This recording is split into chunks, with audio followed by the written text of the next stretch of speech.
ఒళ్ళంతా టాటూలు వేసుకుని చూద్దాం రండి. పూర్తి వివరాలకు చదవండి రేపటి సాక్షి దినపత్రిక.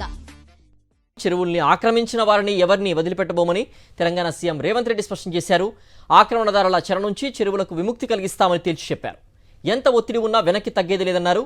కోకాపేటలో హరే కృష్ణ హెరిటేజ్ టవర్కు శంకుస్థాపన చేసిన సీఎం రేవంత్ రెడ్డి ఈ కార్యక్రమంలో హైడ్రా చేపట్టిన చర్యలపై స్పందించారు. జరిగిన ఎండాకాలంలో తాగునీటి సమస్య వచ్చే కృష్ణా గోదావరి ఎండిపోతే హైదరాబాదు నగరానికి దాహార్తి తీసింది గండిపేట, అంటే ఉస్మాన్ సాగర్, హిమాయత్ సాగర్ నుంచి ఈ నగరానికి తాగునీటిని వాడుకున్నామన్న సంగతి రాష్ట్ర ముఖ్యమంత్రి నేను చెప్పదలుచుకున్నా.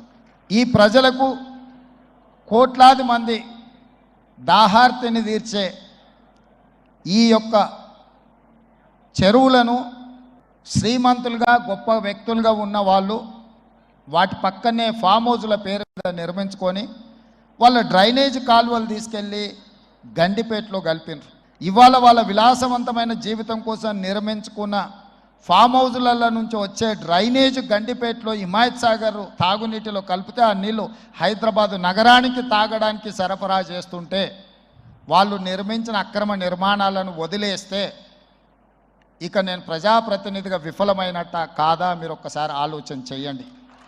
ఒత్తిడి వచ్చినా, మిత్రులకు ఫామ్ హౌజులు ఉన్నా ఏవీ వదలకుండా హైడ్రా అనే ఒక సంస్థను ఏర్పాటు చేసి తెలియకుంటేనే ప్రజాప్రతినిధులం కొన్ని మన దినచర్యల్లో భాగంగా కొన్ని తప్పిదాలు చేస్తుంటాం. తప్పుదలు తెలవకుంటేనే కొన్ని తప్పులు జరిగిపోతుంటాయి.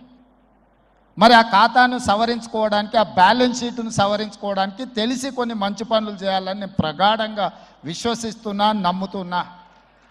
ఆ తెలిసి చెయ్యాలనుకుంటున్న మంచి పనుల్లో భాగము ఈ చెరువులను చెరబట్టిన వాళ్ళ నుంచి విముక్తి కలిగించాలన్న ఏకైక లక్ష్యంతోనే ఈరోజు చెరువులను ఆక్రమించుకున్న వాళ్ళను ఎవరిని వదలకుండా ఉక్కు పాదంతో అణిచివేయాలన్న ఆలోచన, అందులో నిర్మాణాలను ఏ ఒత్తిడి వచ్చినా వెనక్కి తక్కకుండా తొలగించాలన్న ఆలోచనతోనే ఈరోజు ఈ చెరువులలో ఉన్న అక్రమ కట్టడాలను కూలగొడుతున్నాము.